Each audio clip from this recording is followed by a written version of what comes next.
What's up everyone and welcome back to another PoE economics video. So today we're looking at a gold farming build that I made specifically because I am lacking a lot of gold in this game since I'm doing a ton of anti trades, I'm buying a ton of items, and if you have the same issue or you need gold for some other reason, this is the video for you.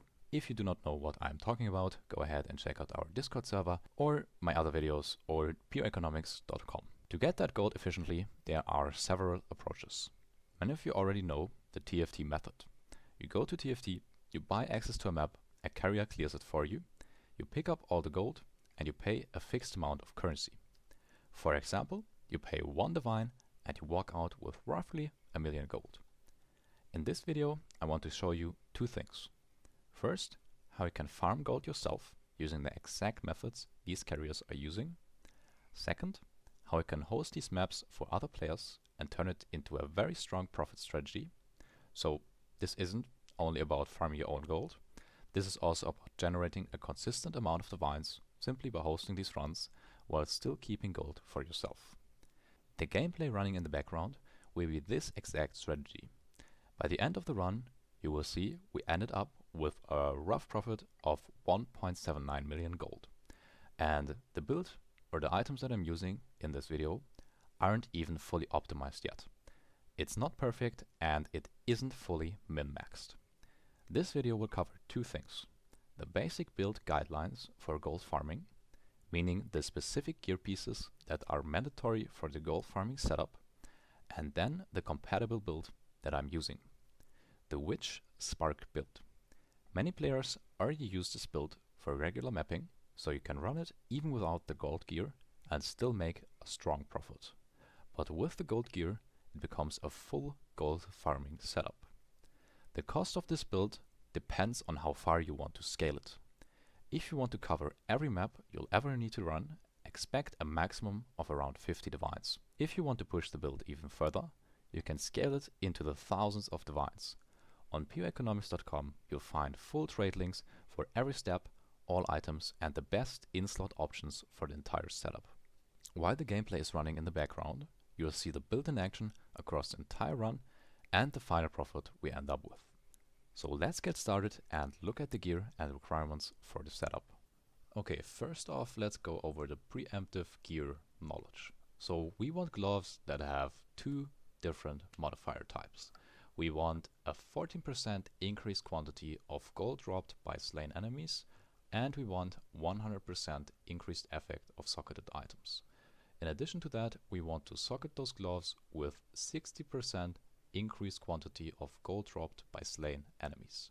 So that would be a triple socket with the soul core of Azkaban. Then we want the Darkness Enthroned Fine Belt with two specific modifiers. First off, we want the Darkness Enthroned Fine Belt to have this item gains bonuses from socketed items as though it was gloves. And then we want at least 112% increased effect of socketed items, though if your budget is lower, it is also not too bad if you get a few percent less. Then we want a double socket, again the soul core of Azkaban, with 42% increased quantity of gold dropped by slain enemies. Now, I added another item that I won't be using in this build because it is likely not worth it, because it will just give us 15% per ring more quantity of gold dropped by slain enemies, as you can see right here. But then we cannot use our own ring with, for example, rarity on it, which would also increase the amount of gold dropped by slain enemies. So I won't be using that ring, but this is a notable addition. Okay, so that is the preemptive gear knowledge. Let's go over the compatible build, which in my case is the Witch, over all of the skills, the gear, and the passive skill tree.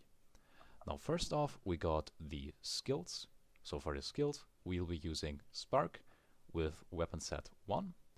Ideally, we want, of course, a level 20 gem with a +1 level from corruption. The trade link is down here as well. Now this is the support skill setup. We want Ataloy's Bloodletting, Rakiata's Flow, Heft, Zenith 2, and projectile acceleration. If you are on a budget and you cannot afford things like Rakiata's Flow or Atalo's Bloodletting, I would just recommend going to the recommended support skill section when you are selecting a support skill, and then to choose one of these. They are fairly obvious. Now with that, we will be using Sigil of Power with Second Wind 2, Prolonged Duration 2, and Magnified Area.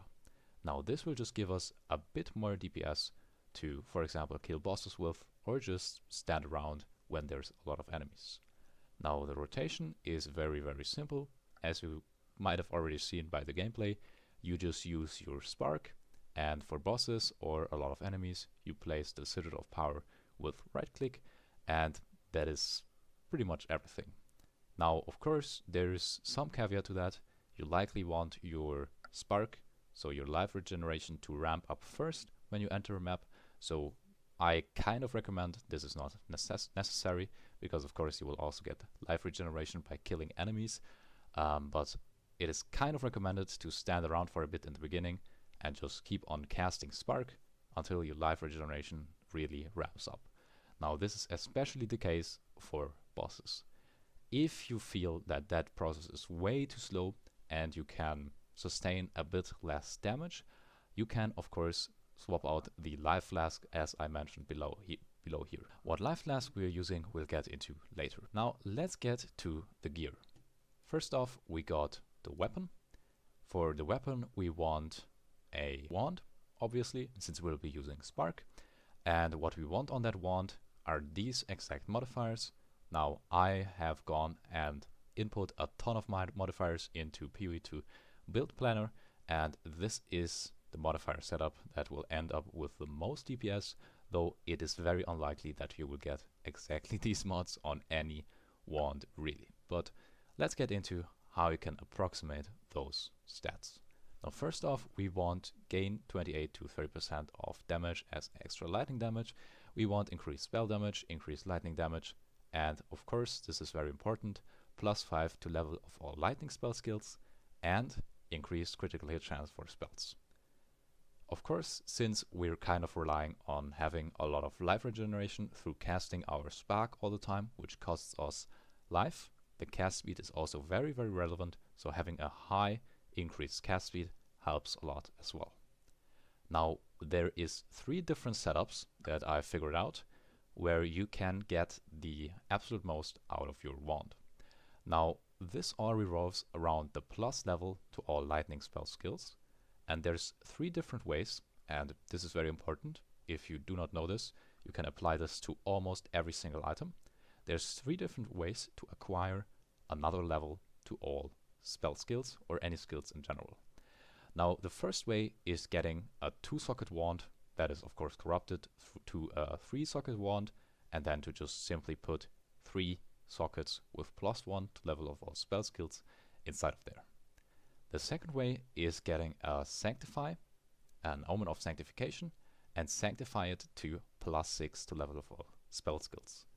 And the last one is to get a Corrupt +1, so to have in the Corrupt a +1 to level of all lightning spell skills. With all of these 3 setups, we'll end up with the same amount of plus level to lightning spell skills at the end. Of course, these 2, the +6 Sanctify and also the +1 Corrupt, they rely on your wand having 2 sockets as well.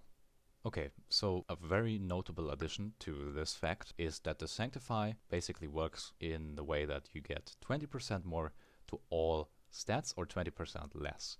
So in theory, the Sanctify option could be the absolute best, since you have a chance of rolling all of the other stats not only to their maximum value, but even 20% beyond that. So for example, instead of getting 30% of damage as extra lightning damage, you get 36 because we have a 20% increase. So really watch out with those links that you get the absolute best that you can pay for. Now I have 3 God tier options as links in here. We have the God tier 3 socket, the God tier 2 socket with the +6 lightning sanctify, and the God tier 2 socket with the +1 lightning corrupt. Any of these are very expensive, so only use these if you really are just too rich in this game.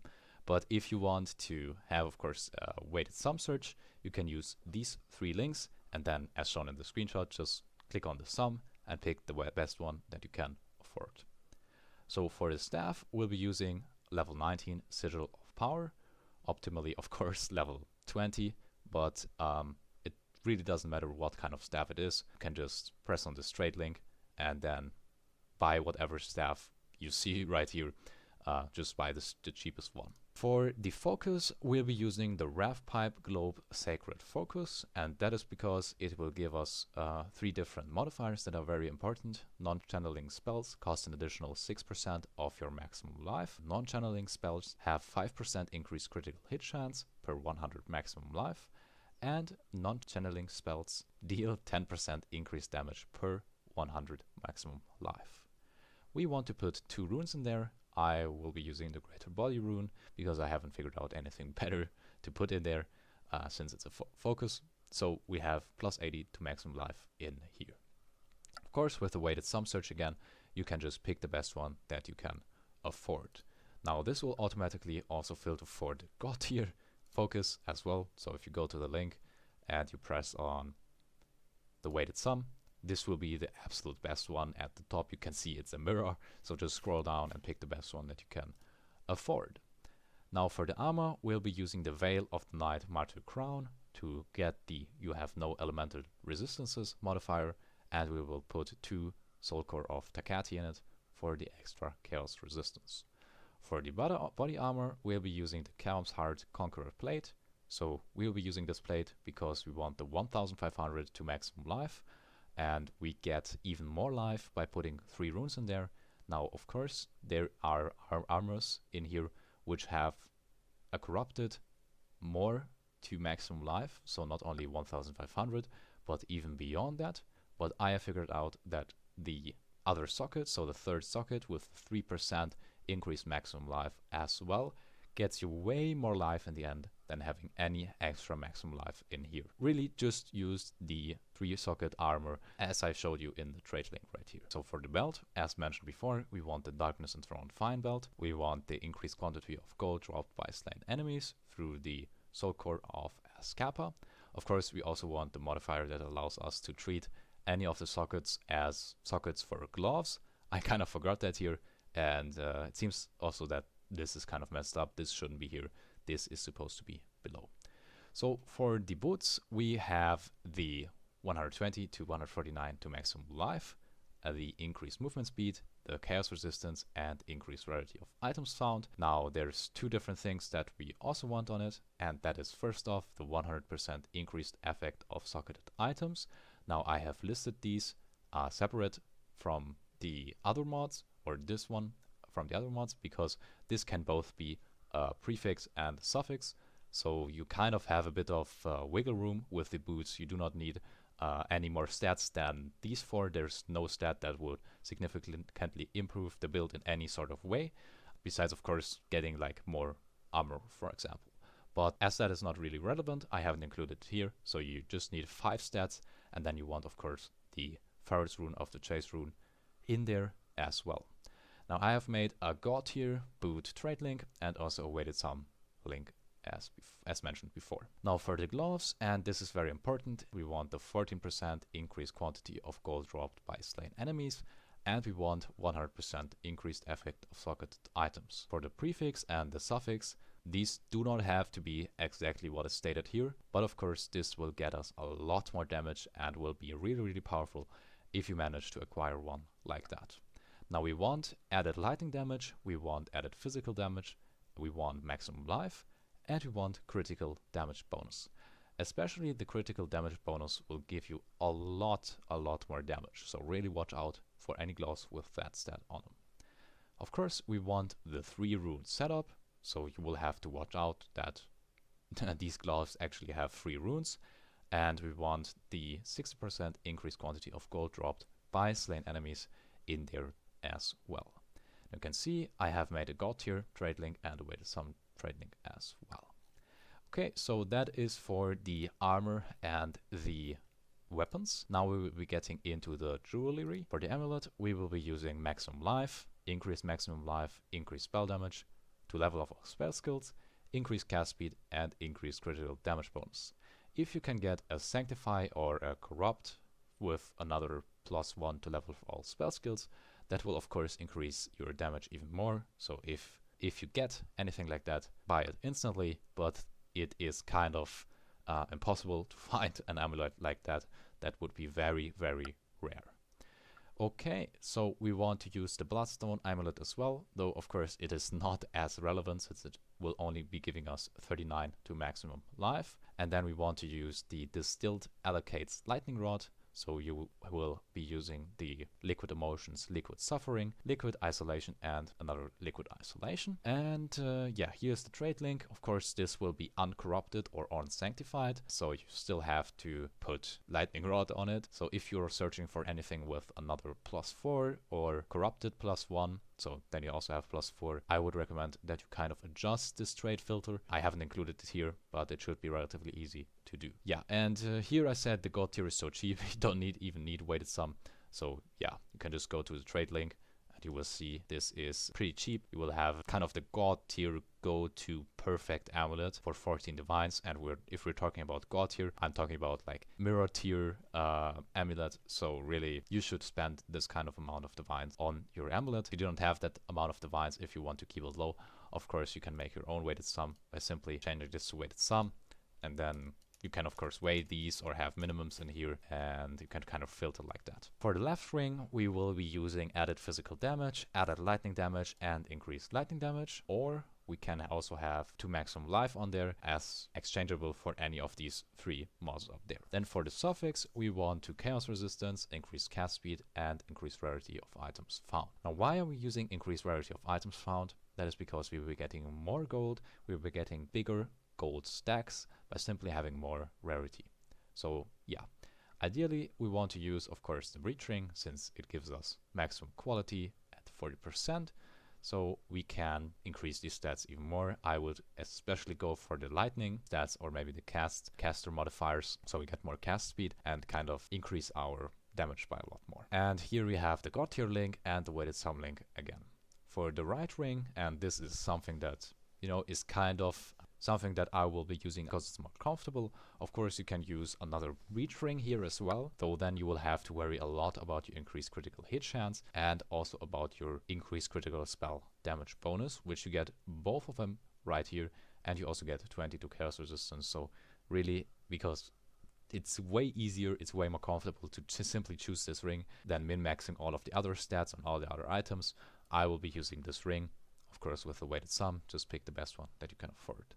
For the life flask, we will be using the Blood of the Warrior Gargantuan Life Flask, because this will give us a certain amount of rage, and it will also give us the stat 29% of damage taken during effect recouped as life, and we have no inherent loss of rage during effect. And this life flask will basically be used all of the time throughout your whole run, as you maybe can see in the background by the life flask going up and down as well. So the mana flask doesn't really matter. You can see I'm not using mana at all. And here, of course, you have the weighted sum for the life flask. Then for the charms, this is pretty obvious. We were using the Fall of the Axe Silver Charm, for Topia Stone Charm, and Nascent Hope Thawing Charm. This will just give us some survivability, and with the Onslaught, a bit more damage. For the jewels, we were using the Undying Hate Timeless Jewel. The specific place in where to put that jewel I will show you as soon as we get to the passive skill tree. But we want the Undying Hate Timeless Jewel.